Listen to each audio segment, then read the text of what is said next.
আসসালামু আলাইকুম, কেমন আছেন সবাই? আসলে ব্যস্ততার কারণে দীর্ঘ সময় আমার চ্যানেলে কোনো ভিডিও আপলোড করা হয়নি, সেজন্য আমি আন্তরিকভাবে দুঃখিত। আজকে আমি আপনাদের সাথে খুবই গুরুত্বপূর্ণ কিছু টপিক নিয়ে আলোচনা করব।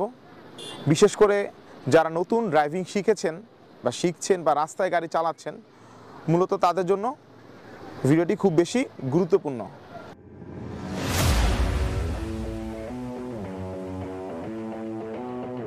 গলিতে গাড়ি চালাবো সেই সময় আমাদের একটা জিনিস মাথায় রাখতে হবে, সেটা হচ্ছে ব্লাইন্ড স্পট।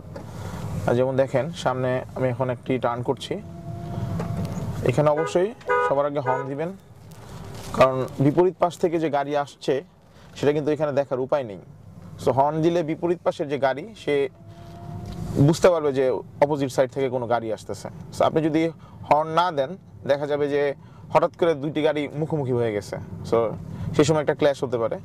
সো আমরা যখন এরকম অলিগলিতে চালাবো, বা এটাকে যেহেতু বলতেছে আমরা ব্লাইন্ড স্পট, সো এরকম যে কোনো ব্লাইন্ড স্পটেই আপনি আগে হর্ন দিবেন। Maintain a safe distance. আমরা অনেকেই যখন হাইওয়েতে গাড়ি চালাই বা মেইন রোডে গাড়ি চালাই, তখন খুব সামনের গাড়ি খুব সামনে চলে যায়, বেশি কাছে চলে যায়। আসলে এটা কিন্তু দুর্ঘটনা ঘটার একটি বড় কারণ, যে আপনার সামনের গাড়ির সাথে আপনি ডিস্টেন্স মেনটেন করছেন না। কারণ আপনি যত স্পিড বেশি হবে তত বেশি ডিস্টেন্স মেনটেন করবেন। সো আমরা অনেক সময় কি করি, এরকম হাই স্পিডে যেয়ে একদম সামনের গাড়ি ঠিক সামনাসামনি যেয়ে কাছাকাছি যেয়ে ব্রেক ধরি। এটা আসলে করা উচিত না, এতে আসলে দুর্ঘটনার ঝুঁকিটা বেশি থাকে। যেমন ধরেন, মিনিমাম একটা ডিস্টেন্স রাখবেন, আপনার স্পিডের উপর ডিপেন্ড করে ডিস্টেন্সটা। যেমন এই যে আমি যদি এখন এই যে চলতেছে, আমি যদি বেশি সামনে চলে যাই এবং সে যদি হঠাৎ হার্ড ব্রেক করে বা কোনো কারণে সামনের গাড়িটা ব্রেক করতেই পারে, তো সেই ক্ষেত্রে আপনি যদি ডিস্টেন্সটা মেনটেন না করেন, দেখা গেছে ও হার্ড ব্রেক করলে আপনার গাড়ি ধরে রাখতে পারবেন না, একদম মানে ওর পিছনে যেয়ে মেরে দিবেন। সো এরকম কোনো সিচুয়েশনের জন্য না পড়েন, সেই জন্য আপনাকে অবশ্যই একটু ডিস্টেন্স মেনটেন করে চলতে হবে। Overtake safely. ওভারটেকিং, যারা একদম নতুন গাড়ি চালান বা নতুন গাড়ি চালানো শিখেছেন, তাদের মধ্যে একটা কনফিউশন থাকে ওভারটেকিং নিয়ে। সো ওভারটেকিংটাও কিন্তু অনেক ইম্পর্টেন্ট। সময় মতো ওভারটেকিং না করতে পারলে কিন্তু অ্যাক্সিডেন্ট হতে পারে। সো সেক্ষেত্রে আমরা কি করব, প্রথম যখন ওভারটেক করব, যদি রাতে হয় তাহলে লো বিম হাই বিম দিবেন, যেটাকে বলি আমরা আপার ডিপার। এবং ওভারটেক করার সময় অবশ্যই হর্ন ইউজ করবেন সতর্ক করার জন্য। এবং ওভারটেক করার পরে সাথে সাথেই বামে চাপ দিবেন না। ওভারটেক করার পর মিনিমাম একটি দূরত্বে যেয়ে তারপর আপনি আবার লেন চেঞ্জ করে বামে আসবেন বা ডানে আসবেন, যেখানেই যান। সো একদম ক্লোজ যে তার সামনে যেয়ে আবার বামে চাপ দিবেন না, সেক্ষেত্রে একটা অ্যাক্সিডেন্টের কারণ হতে পারে। যেমন আমি এখন এই ট্রাকটিকে ওভারটেক করব, আমি ওভারটেক করার নিয়মটি আমি আপনাদের দেখাচ্ছি।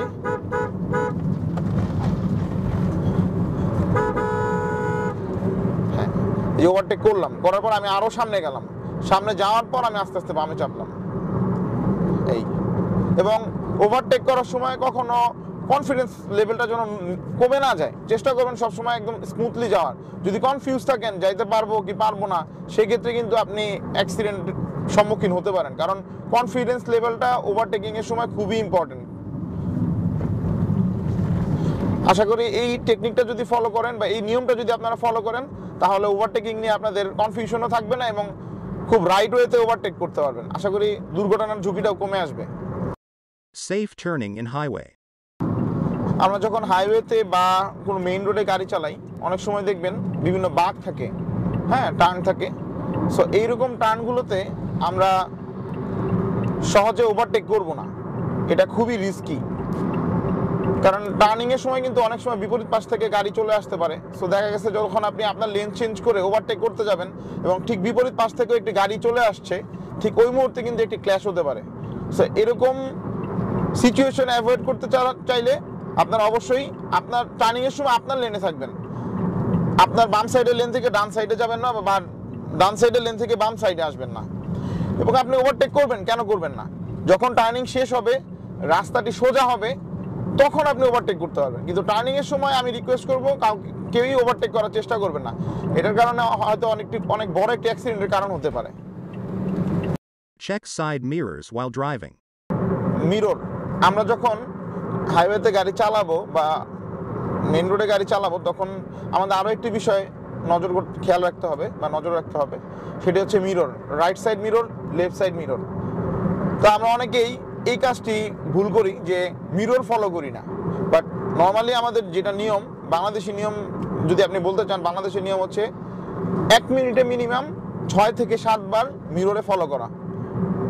তো আমরা এমন অনেকেই আছি যে একবারও ফলো করি না, মানে মিরর বলতে যে কিছু একটা আছে ডানে বায়ে দেখার জন্য, ওইটার কোনো খেয়ালই থাকে না, শুধু চালাই। যেমন আমি যখন মানুষকে ড্রাইভিং শেখাই তখন সবার মধ্যে এই কমন একটা ভুল থাকে যে মিরর ফলো করে না।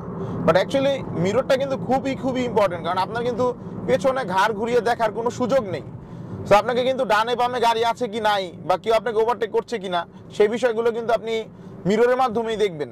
এবং যখন আমরা লেন চেঞ্জ করব, এইখান থেকে ডানে যাব, বাম থেকে ডানে যাব বা ডান থেকে বামে যাব, চেঞ্জ করার সময় অবশ্যই যতবারই লেন চেঞ্জ করবেন ততবার একবার হলো মিররের দিকে তাকাবেন, তাহলে জিনিসটা সেফ।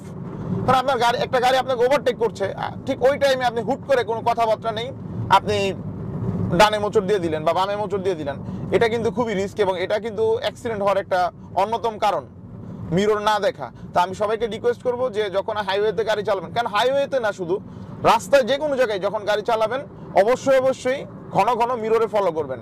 ডান সাইডের মিরর, বাম পাশের মিরর এবং যেই সামনে যে রেয়ার মিররটা আছে এটাও ফলো করবেন। এটা এত বেশি ফলো না করলেও চলবে, বাট মেইন ইম্পর্টেন্ট হচ্ছে ডান সাইড আর বাম সাইডের মিররটা। Indicators. ইন্ডিকেটরস, আমরা অনেকেই যখন গাড়ি চালাই লেন চেঞ্জ করি ডান থেকে বামে বা বাম থেকে ডানে, সো আমরা আরেকটা জিনিস ভুল করি, সেটি হচ্ছে ইন্ডিকেটর ইউজ করি না। বাট অ্যাকচুয়ালি নিয়ম হচ্ছে যখন আপনি লেন চেঞ্জ করবেন তখন পিছনের গাড়ি যেন বুঝতে পারে যে আপনি ডানে যাচ্ছেন বা বামে যাচ্ছেন, সেক্ষেত্রে আপনাকে অবশ্যই ইন্ডিকেটর ইউজ করতে হবে। যেমন আপনি ধরেন সোজা যাচ্ছি, আমি এখন ডানে যাব, সো পিছনে তো গাড়ি থাকতে পারে, তো সেও তো আমাকে ওভারটেক করতে চায় বা চাইতে পারে। সো সেক্ষেত্রে দেখা গেছে সেও কেবল স্টেপ নিল, আপনাকে ওভারটেক করবো, আপনিও তখন হঠাৎ করে ডানে মোচড় দিলেন, সো তখন কিন্তু একটা ক্ল্যাশ হতে পারে।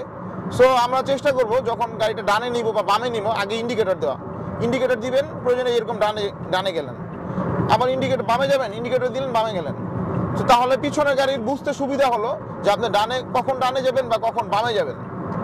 সো রাস্তায় যখন চালাবেন অবশ্যই মাথায় রাখবেন যেন ইন্ডিকেটরটা আমরা ঠিকঠাকভাবে দেই।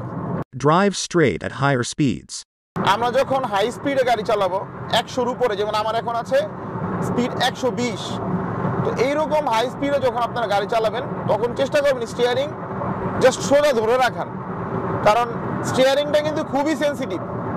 হ্যাঁ, আপনি যদি একটু ডানে নেন বা বামে নেন, যতই স্পিড বাড়বে স্টিয়ারিং কিন্তু তত বেশি হালকা হবে, একটু ডানে নিলেই বামে নিলেই দেখবেন অনেক বেশি যাচ্ছে।